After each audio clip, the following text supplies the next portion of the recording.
Hello दोस्तों, तो आज हम लोग स्टार्ट करेंगे सिस्टम ऑफ लीनियर इक्वेशन को मैट्रिक्स मेथड से कैसे हम लोग बनाते हैं। सिस्टम ऑफ लीनियर इक्वेशन का सॉल्यूशन हम लोग मैट्रिक्स मेथड से कैसे करेंगे। हम 10वीं क्लास में पढ़े हैं सिस्टम ऑफ लीनियर इक्वेशन का सॉल्यूशन, जिसमें कि दो वेरिएबल हुआ करता था। सिस्टम ऑफ लीनियर इक्वेशन का दो वेरिएबल हुआ करता था। आज हम लोग तीन वेरिएबल पे भी बात करेंगे। सिस्टम ऑफ लीनियर इक्वेशन मतलब हिंदी वाले समझ लीजिए रैखिक समीकरणों का निकाय। रैखिक समीकरणों का निकाय जो आप पढ़े थे 10वीं क्लास में, उसमें दो वेरिएबल होता था, एक्स और वाई, और एक्स वाई निकालते थे, उसको हल निकालना कहते थे। तो हम लोग मैट्रिक्स मेथड से उन्हीं सवालों को कैसे देखेंगे और तीन वेरिएबल में एक्स वाई जेड रहे तो कैसे देखेंगे। तीन वेरिएबल तक हमें सोचना है, दो वेरिएबल तीन वेरिएबल, उससे ज्यादा हमें नहीं सोचना है। सिस्टम ऑफ लीनियर इक्वेशन का सॉल्यूशन, रैखिक समीकरणों के निकाय का हल कैसे करते हैं, तो देखते हैं।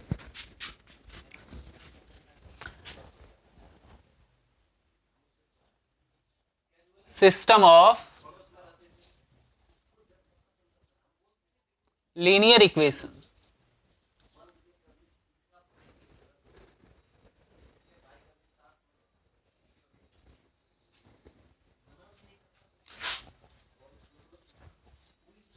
रैखिक समीकरणों का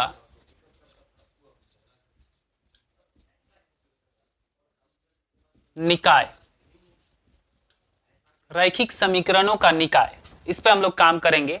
तो देखिएगा, हम दो वेरिएबल में पहले दो चर वाला रैखिक समीकरणों के निकाय पे हम काम करते हैं। दो चर वाला रैखिक समीकरण हम मान लेते हैं, दिया हुआ है। पहला हम लोग देख रहे हैं दो चर वाले रैखिक समीकरणों का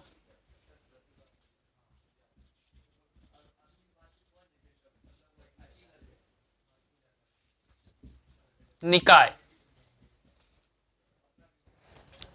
दो चर वाले रैखिक समीकरणों का निकाय। देखिएगा, दो चर वाला रैखिक समीकरण हम जानते हैं a1x प्लस b1y बराबर c1, a2x प्लस b2y बराबर c2। मान लीजिए यही है हमारा दो चर वाला रैखिक समीकरण। इसे हम लोग मैट्रिक्स मेथड से, आव्यूह के विधि से कैसे एक्सप्रेस करेंगे। इसी सिस्टम ऑफ इक्वेशन को मैट्रिक्स मेथड से हम लोग इस तरह से एक्सप्रेस करेंगे। देखिएगा, दैट इंप्लाइज, हम इसी को लिख सकते हैं मैट्रिक्स फॉर्म में a1x plus b1y a2x plus b2y बराबर c1 c2। आप देख पा रहे हैं इस मैट्रिक्स में दो मैट्रिक्स को बराबर हम किए हैं। मैट्रिक्स इक्वेशन है तो ये इसके बराबर होगा और ये इसके बराबर होगा, तो यही आ जाएगा। देखिए, इस मैट्रिक्स को हम थोड़ा सा एक तरीका से लिखते हैं, a1 b1 a2 b2, इस तरह से लिखते हैं इनटू एक्स वाई। यदि आप गुना करेंगे तो पाएंगे कि यही मैट्रिक्स मिल रहा है। आप उठा के ऐसे गुना करेंगे, गुना करके जोड़ेंगे तो यही आएगा। फिर इसी को उठा के, अगला कॉलम तो है नहीं, फिर अगला रो को उठाएंगे और फिर इसी से गुना करेंगे, फिर से ये आ जाएगा। देखिए, ये इससे गुना होगा, ये इससे गुना होगा, जुड़ जाएगा तो ये आ जाएगा। तो इसी चीज को, इसी मैट्रिक्स को हम ऐसा लिख दिए, दो मैट्रिक्स के गुना में लिख दिए, बराबर c1 c2, ऐसा है। अब हम इस मैट्रिक्स को a मान लेते हैं, इस मैट्रिक्स को x मान लेते हैं, वेरिएबल मैट्रिक्स। इसको कांस्टेंट मैट्रिक्स बोलते हैं, इसको सॉरी कोफिशिएंट मैट्रिक्स बोलते हैं, इसको वेरिएबल मैट्रिक्स और इसको कांस्टेंट मैट्रिक्स बोलते हैं। मान लीजिए इसको b कह लिए, तो हम इसको क्या लिख सकते हैं, ये कहे हैं, ये सब क्या हुआ है, माना गया है, इस मैट्रिक्स को, इस मैट्रिक्स को और इस मैट्रिक्स को। देन ax बराबर b हो जाएगा। तो आप देख पा रहे हैं इस सिस्टम ऑफ इक्वेशन को, रैखिक समीकरणों के निकाय को हम मैट्रिक्स फॉर्म में ax प्लस b लिख सकते हैं, जहां a ये मैट्रिक्स कोफिशिएंट मैट्रिक्स होगा, x वेरिएबल मैट्रिक्स होगा और b कांस्टेंट मैट्रिक्स होगा। यहां पे आप ax बराबर b मैट्रिक्स इक्वेशन लिखे हैं, जो कि इस सिस्टम ऑफ इक्वेशन को, ये रैखिक समीकरणों के निकाय को प्रस्तुत करता है, व्यक्त करता है।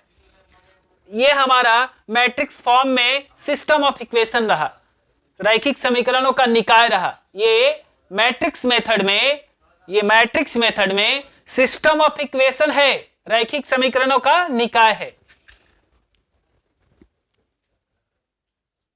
रैखिक समीकरणों का निकाय, रैखिक समीकरणों का निकाय किस रूप में है? आव्यूह रूप में। आव्यूह रूप में, ये आव्यूह रूप में, ये आव्यूह रूप में रैखिक समीकरणों का निकाय है। ध्यान दीजिएगा, ये इसी को प्रदर्शित करता है, व्यक्त करता है, दर्शाता है, इसी को, इसी सिस्टम ऑफ इक्वेशन को ये भी दर्शाता है। यहां पे ए, बी और एक्स हम समझ सकते हैं क्या क्या होगा। जैसे एक मैट्रिक्स दे दिया है, मान लीजिए, सॉरी, समीकरणों का निकाय दे दिया है 2x + 3y = 6, x - 2i = -4, ऐसा दे दिया है। तो इस सिस्टम ऑफ इक्वेशन को मैट्रिक्स फॉर्म में कैसे लिखेंगे? मैट्रिक्स रूप में इस रैखिक समीकरणों के निकाय को कैसे व्यक्त करेंगे? मैट्रिक्स फॉर्म में। किस फॉर्म में? मैट्रिक्स फॉर्म में। इस सिस्टम ऑफ इक्वेशन को हम लोग व्यक्त कैसे करेंगे? तो मैट्रिक्स फॉर्म में इसे व्यक्त करने के लिए हमें कोफिशिएंट मैट्रिक्स x मानना होगा, जो कि हमें यहां से दिख जाएगा।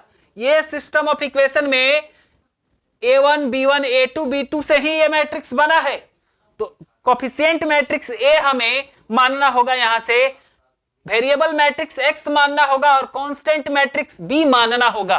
तो देखिएगा, लेट, माना कि, हिंदी ही लिखते हैं, माना कि a है, a किसको मानेंगे? 2 3, देखिए कोफिशिएंट्स को 1 - 2, 1 - 2। B matrix, B matrix coefficient matrix, constant matrix है, कांस्टेंट एलिमेंट से, इधर जो कांस्टेंट दिख रहा है ना इक्वेशन के उस साइड, कांस्टेंट मैट्रिक्स हो गया। और variable matrix X Y, 3 variable में रहता तो एक्स वाई और जेड भी मानते, आगे देखेंगे हम। लेकिन यहां पे हमारे पास ए मैट्रिक्स है, बी मैट्रिक्स है और एक्स मैट्रिक्स है। देन तो हम इसी इक्वेशन को मैट्रिक्स फॉर्म में, ऊपर के इक्वेशन को आव्यूह रूप में,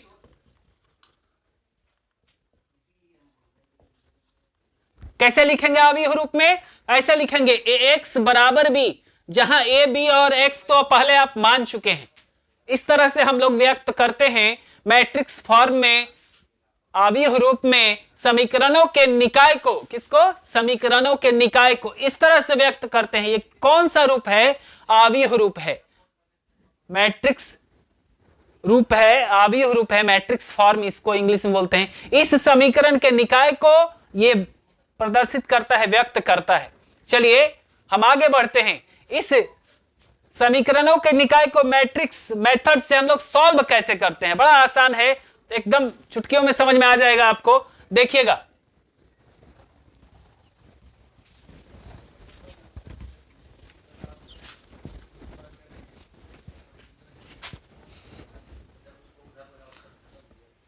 solution of system of equation. मान लीजिए सिस्टम ऑफ इक्वेशन अपने पास ये है, इसको हिंदी में कर देते हैं, आव्यूहों के निकाय के हल। हल कैसे करते हैं? तो देखिए, पहले तो आप जान जाइए कि हम इस रूप में कैसे लिखते हैं। ये तो आप समझ गए कि मैट्रिक्स रूप में लिखना है तो हमें a, x और b मानना होगा, ठीक है। अब यदि इस रूप में हमें मैट्रिक्स इक्वेशन मिल जाता है तो सॉल्यूशन हम कैसे करेंगे? हल कैसे निकालेंगे इसका? माना कि ax = b एक समीकरणों के निकाय का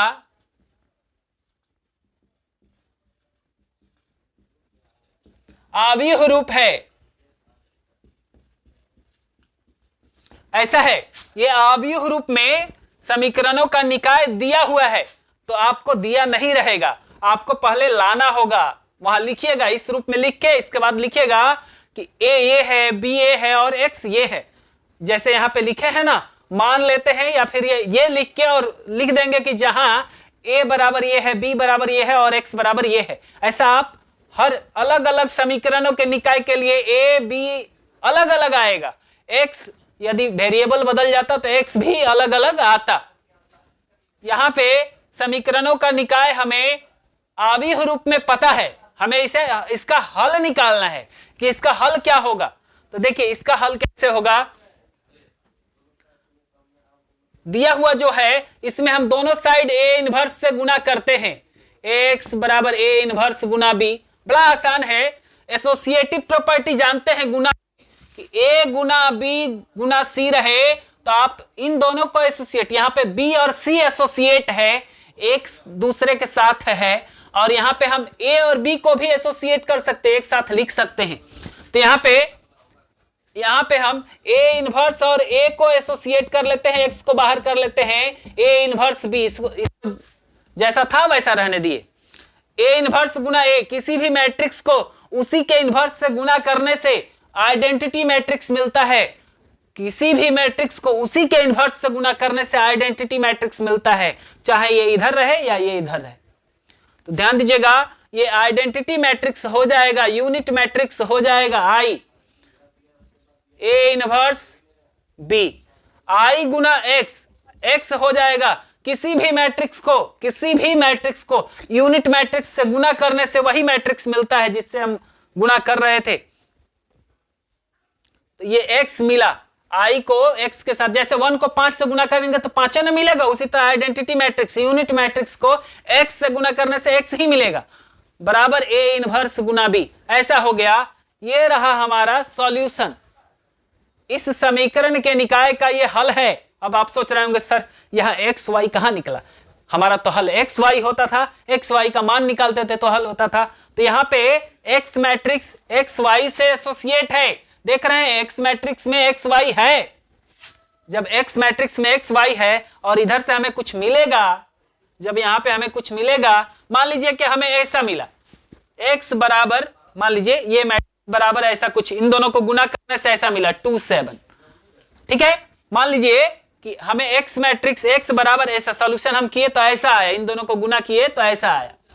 तो एक्स मैट्रिक्स हमें पता है एक्स और वाई है बराबर 2 7, तो यहां नहीं दिख रहा आपको कि एक्स बराबर 2 है और वाई बराबर 7 है, दिख रहा आसानी से।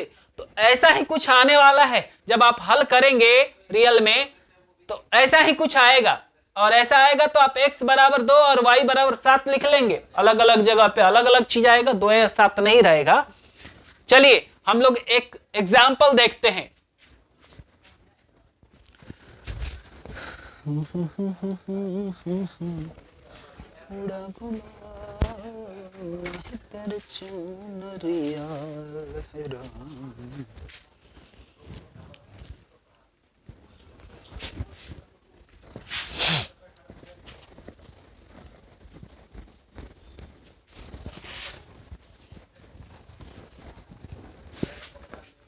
चलिए हम लोग सवाल देखते हैं, एक आध एग्जाम्पल देखेंगे इस तरह के प्रॉब्लम्स पे।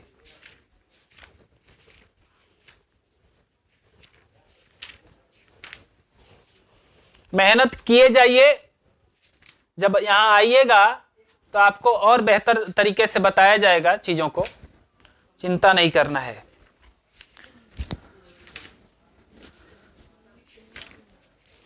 समीकरणों के निकाय का हल,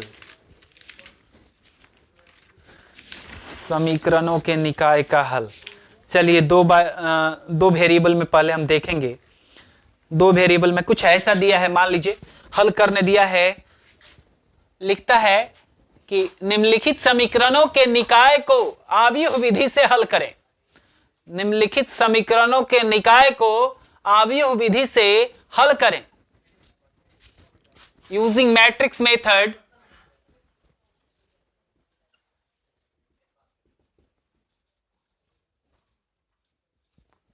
Solve the following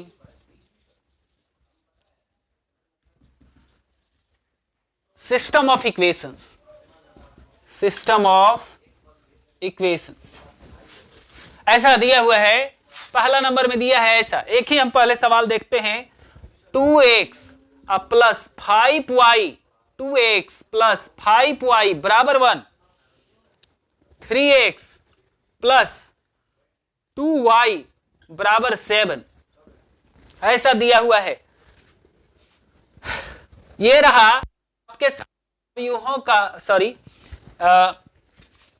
रैखिक समीकरणों का निकाय। इसी रूप में दिया रहेगा आपको। इसे मैट्रिक्स मेथड में कन्वर्ट करके इसे मैट्रिक्स मेथड से सॉल्व करना है। इसका सॉल्यूशन मैट्रिक्स मेथड से निकालना है, जो एक आसान सा तरीका आप पहले से जानते हैं, वो भी एक है।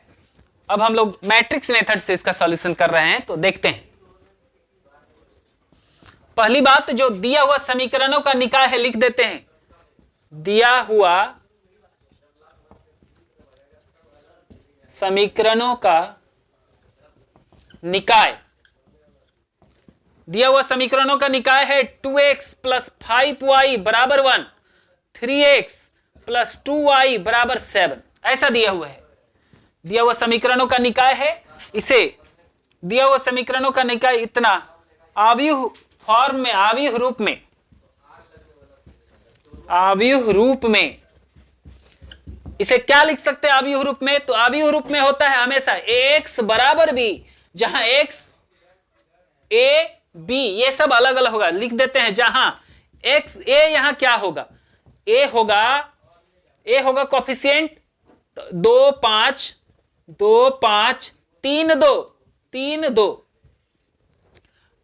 फिर x मैट्रिक्स भी लिखी देते हैं, x मैट्रिक्स x y, और b मैट्रिक्स क्या होगा? तो b मैट्रिक्स होगा 1 7।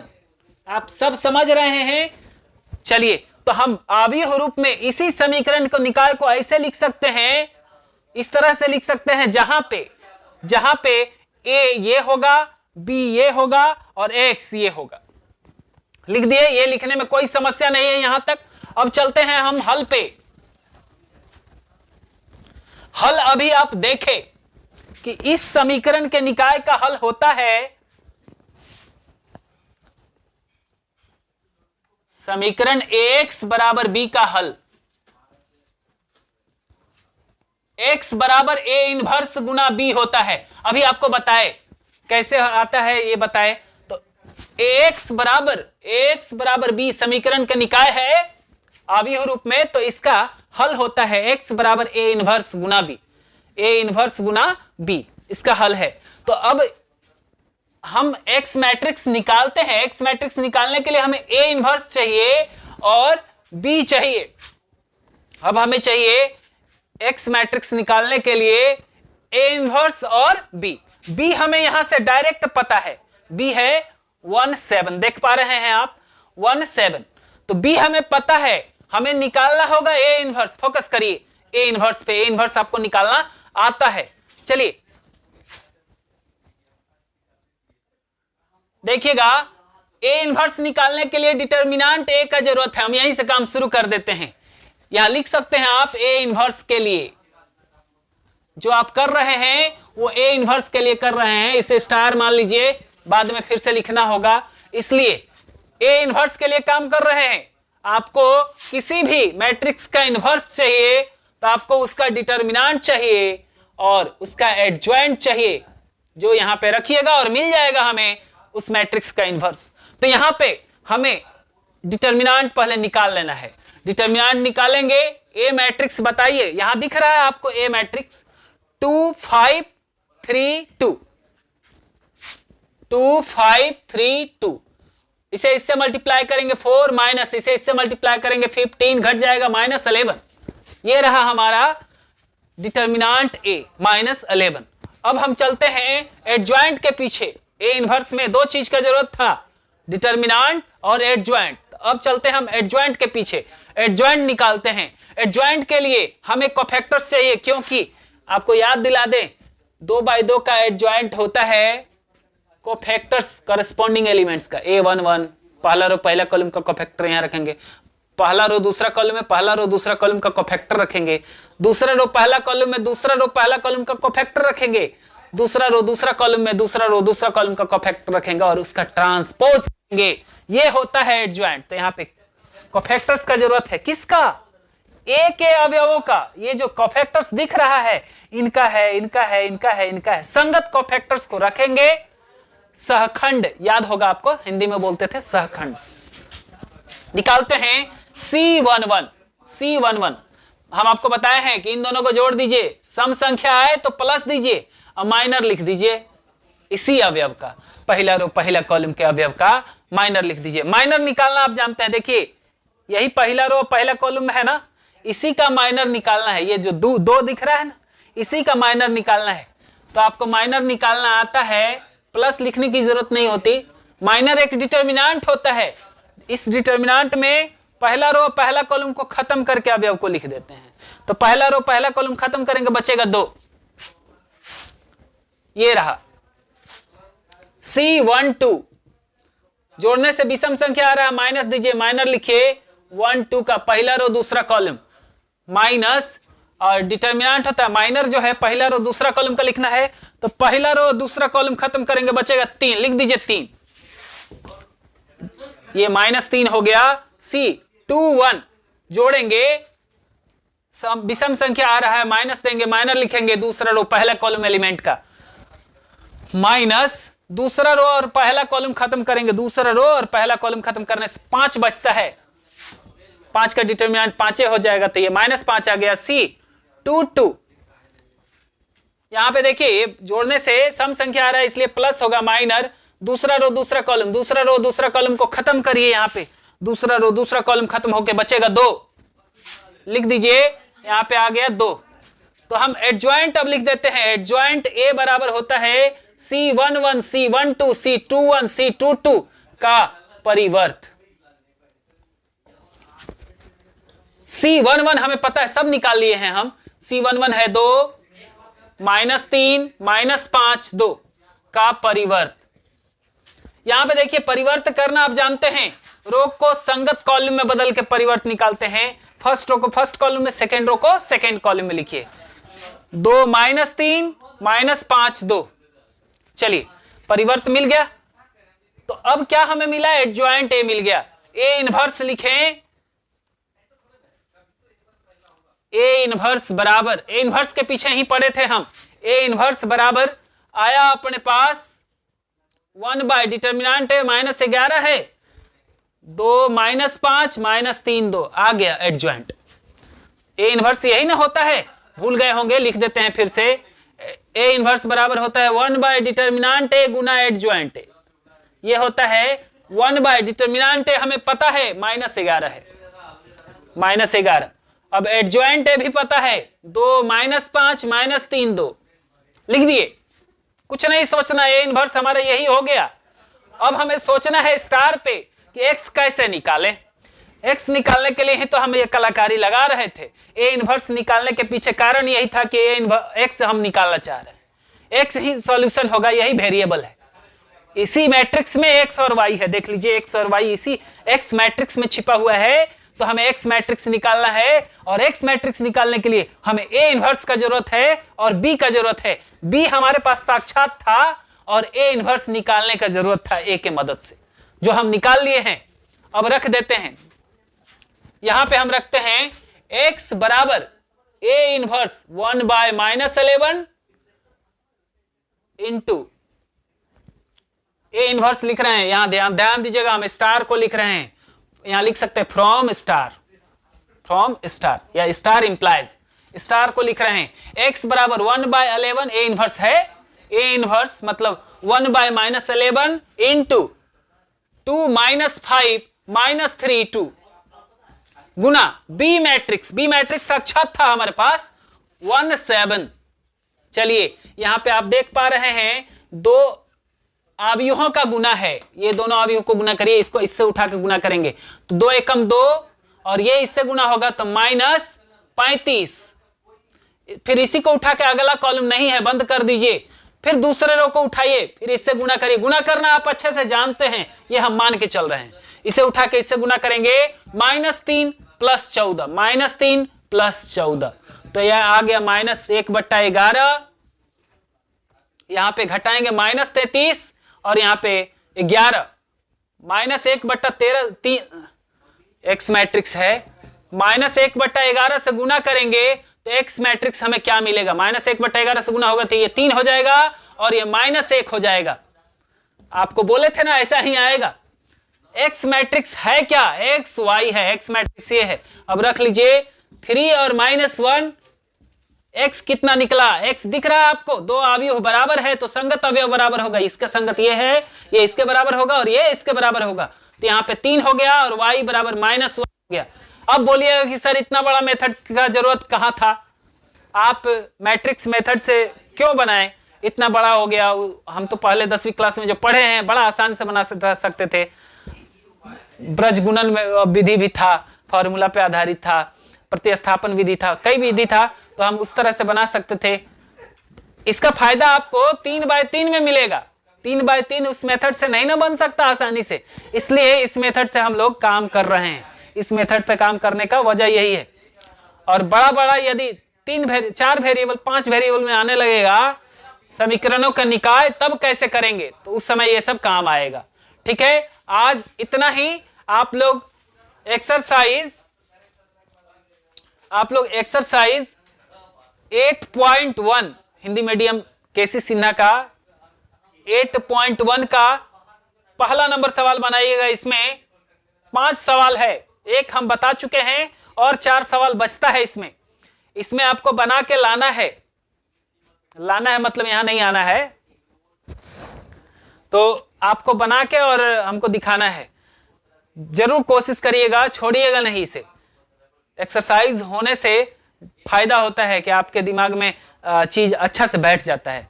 आप 2 बार 4 बार बनाते हैं तो अच्छा से आपके मस्तिष्क में बैठता है चीज, इसलिए बनाइएगा। फिर मिलते हैं नेक्स्ट वीडियो में, तब तक के लिए बाय।